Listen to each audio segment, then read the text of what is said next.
Everyone and welcome back to my channel. It's me Ashika Sharija. आज मैं आपको कराने वाली हूँ cash flow statement of accounts.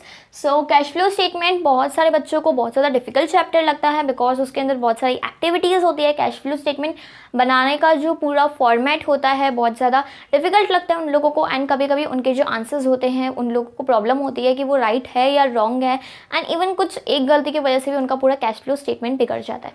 ठीक है, सो आज मैं आपको कैश फ्लो स्टेटमेंट स्टार्ट करवाने वाली हूँ। अगर आपने मेरे कंटिन्यूसली वीडियोस देखे कैश फ्लो स्टेटमेंट के अंदर, सो मैं एक एक चीज़, हर एक activity which is operating, financing, investing, हर एक एक्टिविटी जो है डिटेल में बताऊंगी, एज वेल एज उनके रिलेटेड बहुत सारे क्वेश्चंस करवाऊंगी, एंड इवन आपको क्वेश्चंस जो हैं होमवर्क में भी दूंगी जिनका आंसर्स आपको मुझे कमेंट सेक्शन में बताना है। ओके, सो आज से हम लोग कैश फ्लो स्टेटमेंट सीरीज जो है वो स्टार्ट कर रहे हैं, and with in 10 to 12 days जो है मैं कैश फ्लो स्टेटमेंट जो है पूरा कंप्लीट कर दूंगी। ओके, सो कैश फ्लो स्टेटमेंट के अंदर सबसे पहले हम लोग को उसका डेफिनेशन चाहिए। ठीक है, सो कैश फ्लो स्टेटमेंट एक ऐसा स्टेटमेंट होता है जिससे हम लोग अपनी फाइनेंशियल पोजीशन कि बिजनेस हमारा कहाँ पे खड़ा है, उसकी फाइनेंशियल पोजीशन क्या है, ठीक है, इसके हम लोगों को एनालाइज कर सकते हैं हम लोग कैश फ्लो स्टेटमेंट के थ्रू। ठीक है, कैश फ्लो स्टेटमेंट में हम लोग को पता चलता है कि हमारे बिजनेस के अंदर कितना कैश का इनफ्लो हुआ है एंड कितना हम लोग का जो कैश का आउटफ्लो हुआ है। इनफ्लो इन शॉर्ट कि हम लोग के बिजनेस के अंदर कितना पैसा आया है, एंड आउटफ्लो यानी कि हमारे बिजनेस से कितना पैसा गया है, कितनी पेमेंट्स की है हम लोगों ने, वो सब आपका आ जाता है कैश आउटफ्लोज में।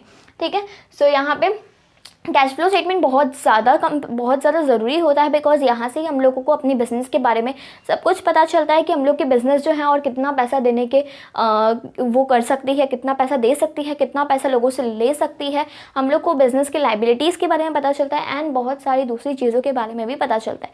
सो कैश फ्लो स्टेटमेंट एक बहुत ही अच्छी चीज़ होती है। अगर आप उसको बनाओगे रेगुलरली तो आपका बिज़नेस एक फ्लो में चलेगा, आपको पता चलेगा कि आपके बिज़नेस से पैसा कहाँ जा रहा है, आपके बिज़नेस के अंदर पैसा कहाँ से आ रहा है। ओके, सो यहाँ पे जनरली दो मेथड्स होते हैं, एक होता है डायरेक्ट और दूसरा होता है इनडायरेक्ट।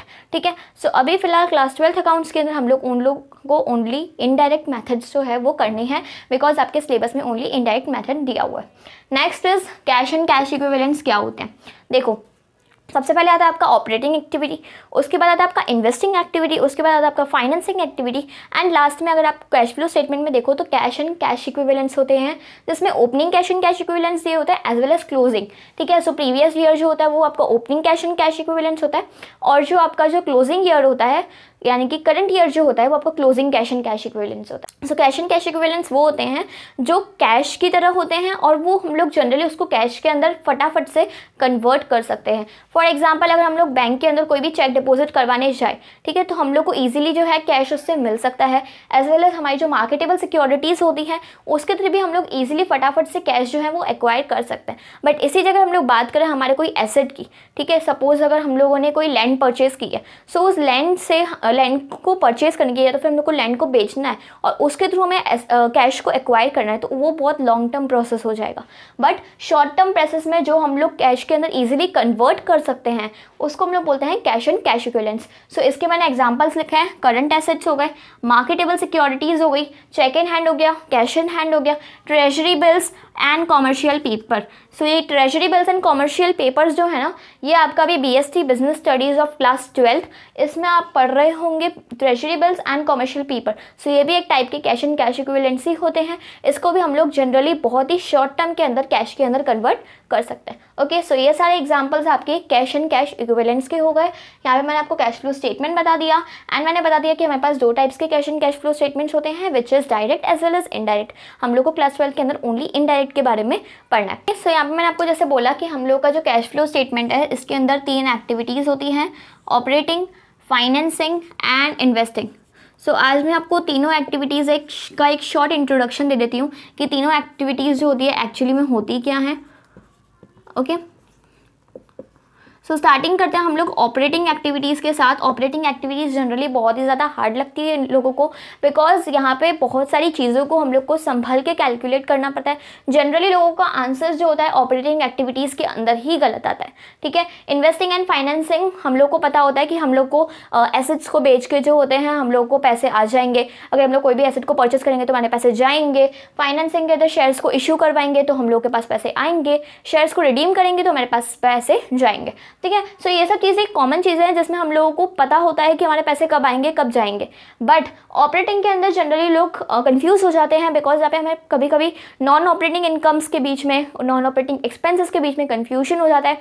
जो प्रोविजंस दिए होते हैं टैक्स के, जो प्रोविजंस दिए होते हैं डेप्रीसिएशन के एडजस्टमेंट्स के अंदर, ऐसे आप बहुत सारे एडजस्टमेंट्स देखोगे जिसमें डिप्रीशिएशन के प्रोविजन के दिया होगा, प्रोविजन फॉर टैक्स दिया होगा, प्रोविजन फॉर डिफरेंट थिंग्स जो है प्रोविजन के लिए दी होगी। ठीक है। सो यहाँ पे हम लोग को ऑपरेटिंग के अंदर बहुत ही ज़्यादा अच्छे से कैलकुलेट करना पड़ेगा। फाइनेंसिंग एंड इन्वेस्टिंग बहुत ही ज़्यादा ईजिली हो जाएगा, एंड इवन ऑपरेटिंग भी ईजी है। अगर आपको ऑपरेटिंग में पता चल जाएगा कि हमें कौन सी चीज़ें डिडक्ट करनी है, कौन सी चीज़ें ऐड करनी है, तो आप ईजिली जो है कैसे आपको हर एक एडजस्टमेंट को ट्रीट करना है, किसमें कौन सा ईयर ऐड करना है, करंट ईयर ऐड करना है या प्रीवियस ईयर ऐड करना है, वो अगर आपको पता चल जाएगा तो आप ऑपरेटिंग जो है इजीली कर सकते हो। सो इसलिए मैं ऑपरेटिंग के ऊपर 4 से 5 वीडियोस लाने वाली हूँ, जिसमें फर्स्टली जो मेरा नेक्स्ट वीडियो होगा उसमें मैं ऑपरेटिंग के फॉर्मेट अच्छे से डिस्कस करूँगी, एंड उसके बाद जो है मैं सारे उसके एडजस्टमेंट्स क्वेश्चंस रिलेटेड जो भी हैं वो डिस्कस करूँगी, कुछ क्वेश्चंस कराऊंगी, कुछ क्वेश्चंस प्रैक्टिस के लिए दूँगी। सो आप जो है ऑपरेटिंग जो आपका एक्टिविटी है वो अच्छे से हो जाएगी। फाइनेंसिंग एंड इन्वेस्टिंग के अंदर जनरली 2 to 3 क्लासेस लगेंगी, एंड उसके बाद आपका फाइनेंसिंग एंड इन्वेस्टिंग भी खत्म हो जाएगा। उसके बाद मैं आपको फुल फ्लेक्स सम्स कराऊंगी of cash flow statement. So firstly जो ऑपरेटिंग एक्टिविटीज़ है इसके अंदर क्या होता है, स्टार्टिंग करते हैं हम लोग हमेशा नेट प्रॉफिट से। ठीक है। सो नेट प्रॉफिट आपको हमेशा दिया होता है। कैसे फाइंड आउट करना पड़ता है, जो करंट ईयर होता है उसमें से प्रीवियस ईयर को माइनस कर दो, आपका नेट प्रॉफिट आ जाएगा। सो यहाँ पे मैं आपको ओनली ऊपर से बता रही हूँ। ठीक है। अच्छे से मैं इसका नेक्स्ट वीडियो बनाऊंगी। ओके। उसके बाद यहाँ पे हम लोगों को कौन सी चीज़ें ऐड करनी होती है एंड कौन सी चीज़ें माइनस करनी होती है। ऐड क्या करना होता है, non operating incomes, non operating expenses, and less क्या करना होता है, नॉन ऑपरेटिंग इनकम्स। ओके। ये चीज़ें याद रखो, इसको आप करोगे फिर बाद में आपके पास एक अमाउंट आएगा। ठीक है।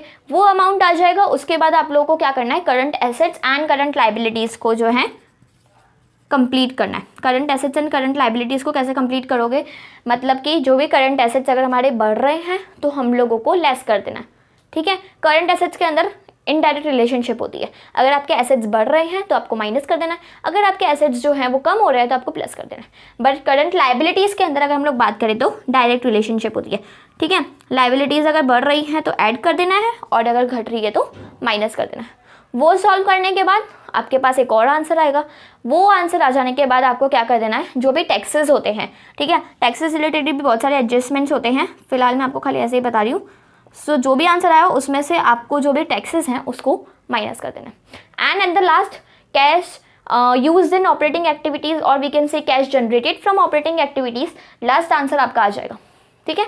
सो यहाँ पे जनरली कौन कौन सी चीज़ें आती हैं, नॉन कैश में अगर आप लोग बात कर लो तो डेप्रीसिएशन की। ठीक है। नॉन ऑपरेटिंग इनकम्स में क्या हो गया, profit on the sale of fixed assets. Okay. So profit हो गया, या तो फिर बाद में लॉस में अगर हम लोग बात कर ले एक्सपेंसेस के अंदर, so loss on the sale of fixed assets, या तो फिर अगर आप लोग बात कर लो loss due to fire, loss due to theft. Okay. So ये सब चीज़ें जो आपकी नॉन ऑपरेटिंग इनकम्स में आ जाती है। ठीक है। इसके बाद आता है हम लोग फाइनेंसिंग के अंदर। फाइनेंसिंग के अंदर जनरली 3 चीज़ों पर ध्यान देना है, shares, debentures and long term loans. Long term loans उसको हम लोग बोल सकते हैं नॉन करंट लाइबिलिटीज़। ओके। अगर हम लोग शेयर्स को इश्यू कर रहे हैं तो हमारे पास पैसा आएगा तो प्लस कर दो। ठीक है। शेयर्स को रिडीम कर रहे हैं, पैसा जाएगा तो क्या कर लो, माइनस। सिमिलरली विद डिबेंचर्स को इश्यू कर रहे हैं तो क्या होगा, पैसा आएगा प्लस कर लो।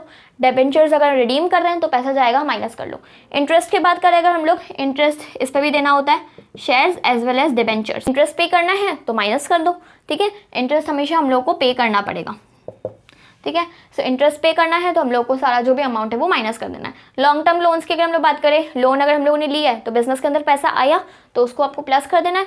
लॉन्ग टर्म लोन्स में अगर हमारे पास लोन जो है हम लोगों ने पे बैक किया है तो हम लोग के बिजनेस से पैसा गया तो उसको हम लोग को माइनस कर देना है। बस सिमिलरली है फाइनेंसिंग एक्टिविटीज़ के अंदर, इसके रिलेटेड भी बहुत सारे एडजस्टमेंट्स होते हैं, वो मैं आपको करवाऊंगी। एंड उसके बाद लास्ट में आते हैं इन्वेस्टिंग एक्टिविटीज़। इन्वेस्टिंग के अंदर कौन कौन से आते हैं, एसेट्स हो गए। ठीक है। एसेट्स में कौन कौन से, अगर हम लोगों ने परचेज करी मशीनरी तो हमारे बिजनेस से पैसा गया माइनस। अगर हम लोगों ने मशीनरी को बेचा है, ठीक है, तो हमारे बिजनेस के अंदर पैसा आया प्लस। ठीक है। ऑपरेटिंग एक्टिविटीज़ का मैं अच्छे से आपको फॉर्मेट बनवाऊंगी, उसके रिलेटेड 4 से 5 क्वेश्चंस करवाऊंगी एंड उसके बाद जो है हम लोग फाइनेंसिंग एंड इन्वेस्टिंग पे चलेंगे। ओके।